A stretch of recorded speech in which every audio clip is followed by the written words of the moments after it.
I hope you're having an amazing day. My name is Colin, and in this video we're going to have a look at the upcoming IDO review price prediction on Heroes Chained. HeroesChained.com, they have a white paper and a light paper which we'll both review. It looks quite good. Nothing in this video is financial advice, it is for entertainment purposes only. So this is launching on CDFI today, which as far as I'm aware, we will go over all the information they currently have available to see if this is a good project. It is a fantasy action RPG game with real-time card play, where the player becomes a guild master and gathers heroes. It introduces a play and earn concept to GameFi, challenging play to earn. It starts the GameFi for Game First and Game First for GameFi memes. Game First dictates a great game, which requires a great game developer team, of course. So team first. The game development team is built by and around Mev Dinc, the executive producer, and Onur Can Cayli, the art director, who will work full-time to develop Heroes Chained. We suggest the reader to pause here and to check the two leaders. Okay, well, let's do that. Let's follow their suggestions and see who these people are. So they have some big name people giving testimonials. The CEO of Peak Games.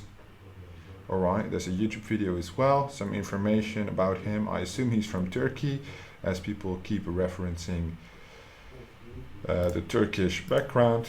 And Onur, I assume, is also a Turkish name. So there are a lot of big names here.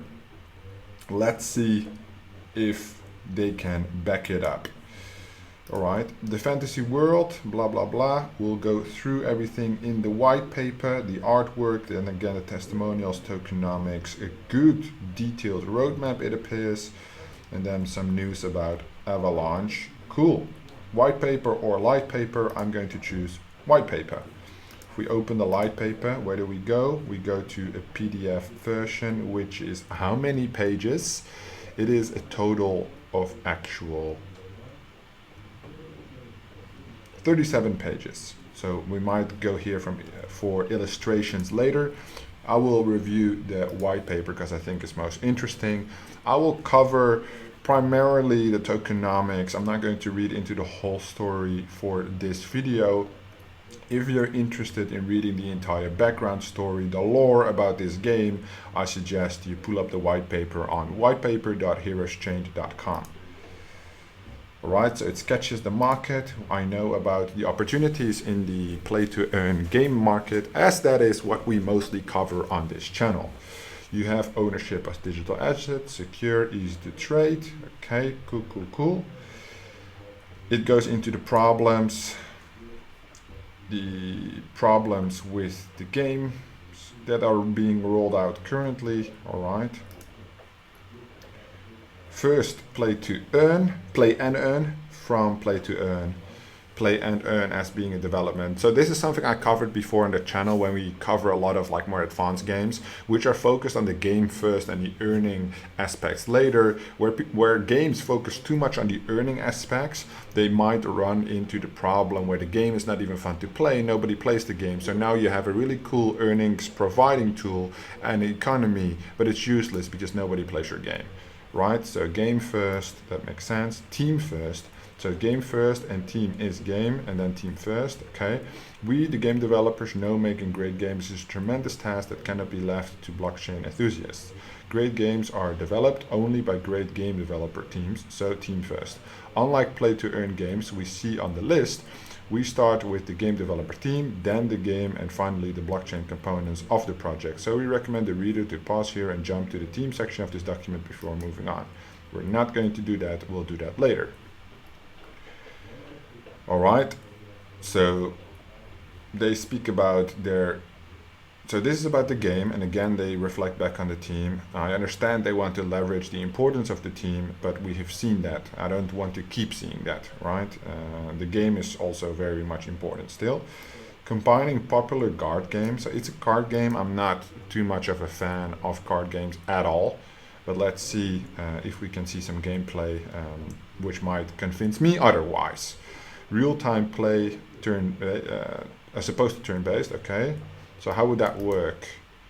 RPG, role-playing game elements, play with fun factor guilds, heroes, spells, quests, tournaments. Okay, making blockchain accessible to regular games. Okay, pulling in non-gamers, non-coiners. Okay, let's see what the gameplay looks like. So the artwork looks really cool, definitely. The fantasy world of Ventuna, which is home to many races and lands, has been ravaged by the Dark Lord Oblivion and his eternal champions. In a last stand to fight back, all the races gathered together and created the biggest city we know as Last Hope. The city is able to sustain the many races in their kind and protect them from Dark Lord Oblivion's reach and influence. Your unique and fun adventure starts right here. Players own a guild and gather heroes, compete against others, and complete missions to become the ultimate guild in the city of Lost Hope. Players can PvE by sending their heroes beyond the walls of the city to defeat enemies. Okay, cool, that sounds really cool.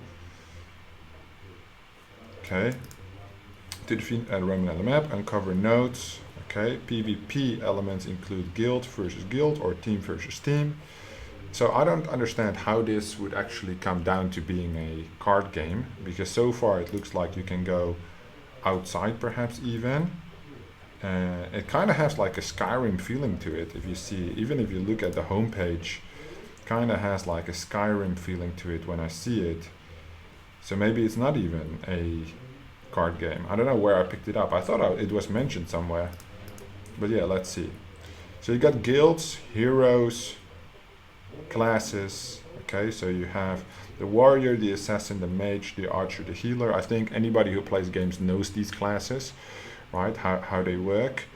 And then the heroes are basically the players, and then they have guilds, right?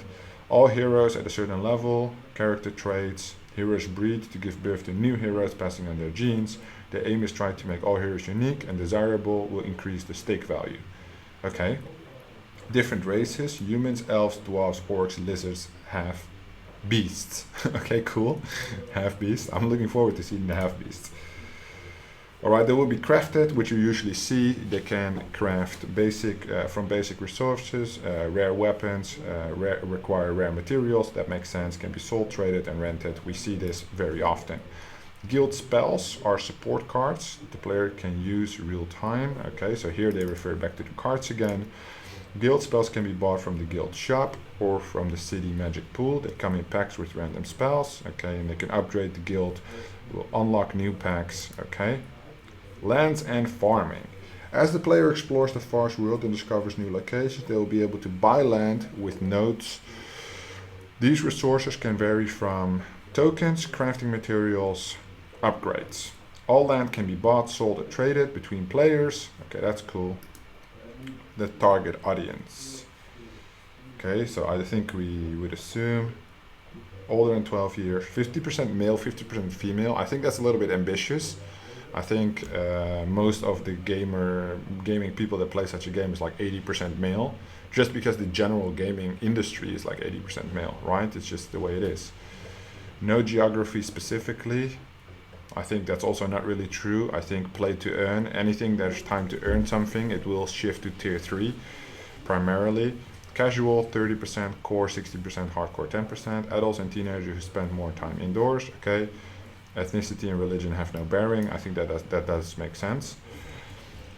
Okay, so the token can be obtained by selling guilds, heroes, lands, crafts, completing quests, killing monsters, participating in game events, competing against the other guilds and winning tournaments, owning token, rewarding land, swapping with other coins and tokens at exchanges, and are used in-game currency. Okay, trade, NFT items, DeFi income from liquidity farming, yield lending, collateral for borrowing, and governance, stake to vote for game decisions. Okay, so all the basic blockchain elements are present. Then we go to the NFTs. Any valuable items in the Heroes chained game is stored externally on the blockchain as NFTs. Heroes, swords, armors, flags, land, cards, spells, precious material, etc. So they have a utility, which is obviously being utilized in the game, right? The game mechanics yield anything useful to the player. The greater the utility, the greater the value. That makes sense. Scarcity, yes, that makes sense. Aesthetics, that's also important. Interoperability, whoa, difficult word. Heroes Change designed for, okay, with other games. Additional values, okay. Breeding, heroes can breed. Breeding gives birth to new heroes. Genetic heritage obeys the rules of sexual mating. Parents' genes are shuffled, and the gods always intervene in mysterious ways called randomness. Alright, that's also interesting, I would say. The marketplace, well, this is where you can buy and sell the NFTs, we've seen that before. And the wallet. Players can connect their non-custodial blockchain wallet to yours chained. Okay, which chain are they going to use? Is that announced already? It integrates into our game for both PC and mobile. Okay. I'm very curious to see what the actual game looks like. Two-factor. Okay, all makes sense. All makes sense. Technology. Okay. We develop mobile and desktop clients to cover all devices with high-performance gaming experience. I have no way, any clue. I've not heard about most of these things, what that looks like or how it works. I know Unity, so that's the only thing on this screen that I'm probably familiar with as the design of the game. Other than that, all these other things, I have no clue what that means. So I'll take their word for it. The front end, we use Unity for front end development, high graphic quality, all major market platforms, fast development cycle, short learning curve, supports all major technology producers, big customer base. Okay, that makes sense. And for the backend, they use all kinds of other cool stuff, which I don't think is quite interesting for us. Okay, good team is good game, legendary team is legendary game. All right. So they go over the entire team, all the people. So definitely they are very transparent about their team, which is one of the things I usually really appreciate, right? It's very detailed. They do give, their people have quite some big references and testimonials. They have websites they worked on, their LinkedIns. So if you put this much effort on the team, I do believe you're truly living up to your message of the team is extremely important, and this is what we're going to show, right? What I'm seeing is that, so there's like co-founder, one founder, 2, 3, 4, 5, 6, 7, 8 co-founders. One thing that I learned in business, and that has nothing to do with this game or this YouTube channel, is that as soon as you have more than 2 founders, things can get quite messy quite quickly. More opinions, more problems usually. But there's the board. So if the board, if not all the co-founders are on the board, then it would be fine. Let me just pull that up on LinkedIn. So it's called Enfantuna Games in Istanbul. That makes sense in that case. Tokenomics, the most important part, our favorite part of the project. Pre-seed round, okay, so there will be 100 million tokens, 6.75, 5.5 on seed, makes about 12, private 7.5, public 4%. We're going to add this up, and we will be about 12, okay, so like less than 20% there, which is fine. 20% for the team and advisors. I would like to know how this is split, but that seems about healthy. Liquidity, 4%, foundation, 4%, community and marketing, 8%, and then everything else goes into rewards and staking, 40%, which is quite interesting. Then the TGE unlock for the pre-seed, nothing. 9-month cliff, 25% daily linear vesting. Seed, 5%, 4.5-month cliff, 15-month daily linear vesting. Let me see the percentages again. Okay, that's fine. 7.5. This is the biggest shocker, the biggest sell-off probably. 10% TGE, that's a little high. 3-month cliff, 12-month daily linear vesting. Okay, so the daily linear vesting is great because it doesn't impact the price. The price will not be as volatile of the token, right? This way. Then the public token sale is 20% TGE with 6-month monthly vesting, so that's also good. Yeah, it makes sense. I mean, the tokenomics makes sense, at least for the pre-sales, right? The pre-seed, seed, private, and public. It makes sense. There is a long-term focus, definitely. And the public, yeah, there will be quite some. I'm really curious to see if they sketch the initial market cap. I don't think they have, but that will be relatively high, I think, depending on the token price, which I can pull up actually the token price on CDeFi, because the Heroes Chain is launching 8 days from now, so there's still a lot of time from the recording of this video, which would be about January 16, January 17th. So 1 BUSD is 2.85, so we're looking at about a 35-cent launch, I think. So 35 cents. In that case, when we are going to release 20% TGE of 4%, so 4% of 100 million is 4 million tokens, of which 20% is released already. I would have to make the calculations, but the market cap is in the... It's not going to be under 100K, right? So it's definitely a little bit higher, but for the ambitiousness of that they have, how they sketch it, that should be fine. What I'm looking forward to is seeing some actual game content. So the roadmap is quite extensive. We'll cover it. So in the second quarter, so 6 months ago, they started with the core team creation and establishing the first roadmap, the entity establishment as well. Then the core game development team creation, blockchain development team creation, game design release, and the start of the game development, start of blockchain research and development. So in the third quarter, which was about 6 months ago. Then the fourth quarter, which was about 3 months ago, mainnet selection, which they decided for Avalanche, I believe. Concept art release, initial hero character release, and the private sale. Then in the first quarter of 2022, which we are right now, is the public coin offering, start of the NFT sale, start of the land sale, non-custodial wallet support. Then in the next quarter, they're going for the beta release, a fair drop, I don't know what that means, bounty program, the wallet beta release, and the marketplace release beta. Then the official game release already coming up quite quickly with the wallet release and the marketplace. So this is all the official, which is basically 6 months from now, which I think is a very short time frame. Then the governance module, gamification module, start of on-chain wallets, start of interoperability, and then into, oh, so this is next year. Sorry, I need to go to this one first. Governance module beta, gamification beta, expansion pack, and then you go into the next one. Which is basically the main flow. Granting test players tokens and NFTs initially required for gameplay and additional, okay. We grant bounty tokens for reporting bugs. Okay, that's good.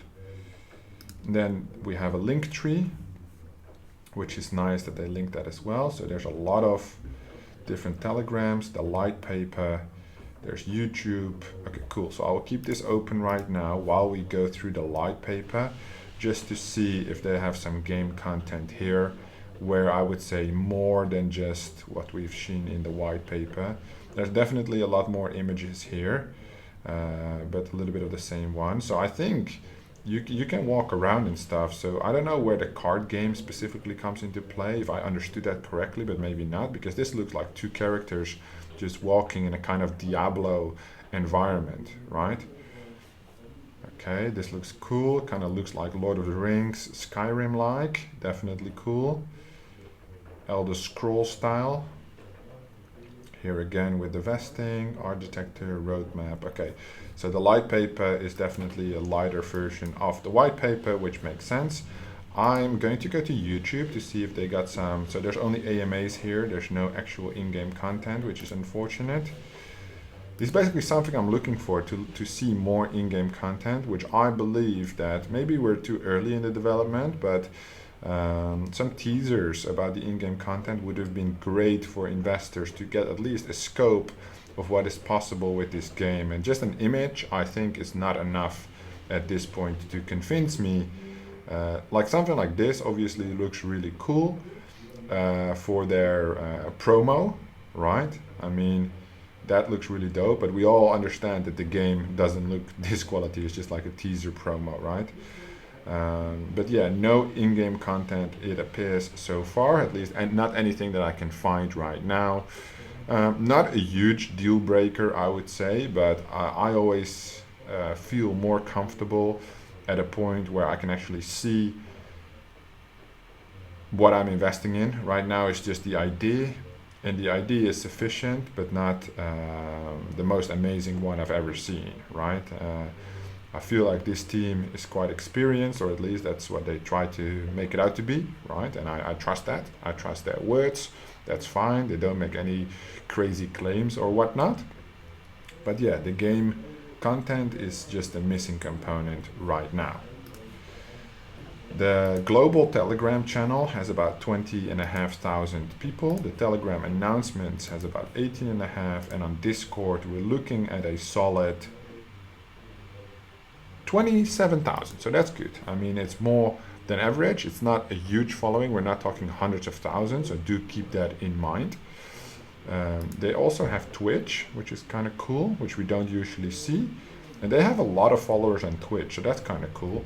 I assume they would show gameplay on Twitch, no? No. They just don't have any videos, but they have 17,000 followers. That's a little strange. I don't know how that works, but then again, I don't watch any Twitch. Facebook, Reddit, Medium. Let's go to Medium, see if they have made some major announcements. Okay, introduction. Okay, 22 hours ago posted, so they're really active. So that's good. I mean, almost every other day there's a post there. Some how-to guides, how to get whitelisted. Yeah, that's really good. I think that's nice.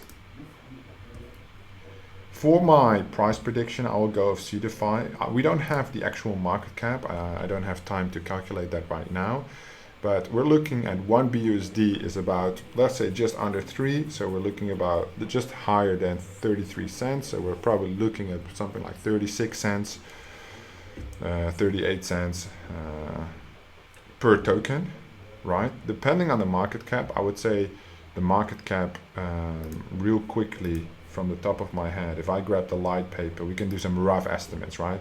You can do it with your calculator. If you have a calculator on hand, and you can pull it up, you can make the complete price prediction yourself and a little bit more accurate. But I'm looking at the current following, the current hype, the current state of the market, right? This is going to launch in 8 days, so some shit might change along the way, but maybe not, right? So we do have to take that into consideration. Just pulling up the tokenomics. So 5% TGE, so liquidity 20%. So we know that there's like 100 million, right? So this is, the seed is going to be 5 million, of which 5% is unlocked. So that's only like 250K, right? And this is amount of tokens. 7 million, so 700K. So we have 1 million tokens, right? Public sale, 4%, 4 million, of which 20% is about 1/5. So let's say, how much would we be looking at? Well, 800K. So 1.8 million, right, in that case. 20% liquidity, which we take into circulating supply. So that's 1.8 million, 4 million here, 20% of 4 million again. We're looking at another 800K. So that's 2.6 million tokens. Foundation of 1%, 4%, then 1% of that is neglectable, and this is also neglectable. So let's say, what did I say? 2.6 million tokens divided by 3-ish for the actual token price, right? To get to the actual market cap amount. So you're just looking at like $800,000 market cap. So yeah, easy times 5 towards a $5 million market cap. I think that is conservative. That's how I like to do it. My price prediction to get on this, an easy times 5. There's no gameplay and the following is not as big as I hoped it would be. But there's still 8 days to go, right? So we are extremely early with this one. Huge potential for Heroes Chained. I will definitely keep following. If I would have to make a choice if I'm going to join this project, which I will have to do because I am on Seedify recently, then yes, I will join this IDO. I think it has enough potential. Everything looks good. Everything makes sense. I think they can make a way better website, but I think they're very busy developing the actual game. So I like the idea, and I very much appreciate, and that's my main thing, that they put so much focus on the team, because teams make it happen. I say that in every single video of games that I review. Teams is what makes it happen, and they understand this. So I'm very much confident, in my opinion, that this will be a potential great project. I'm 100% looking forward to the in-game footage, because that would basically confirm that decision. If they don't have in-game footage before we launch, it is not a problem for me. The white paper is convincing enough. This was everything you need to know, in my opinion, regarding Heroes Chained, coming up on Seedify. Thank you so much for watching, and I will see you in the next one.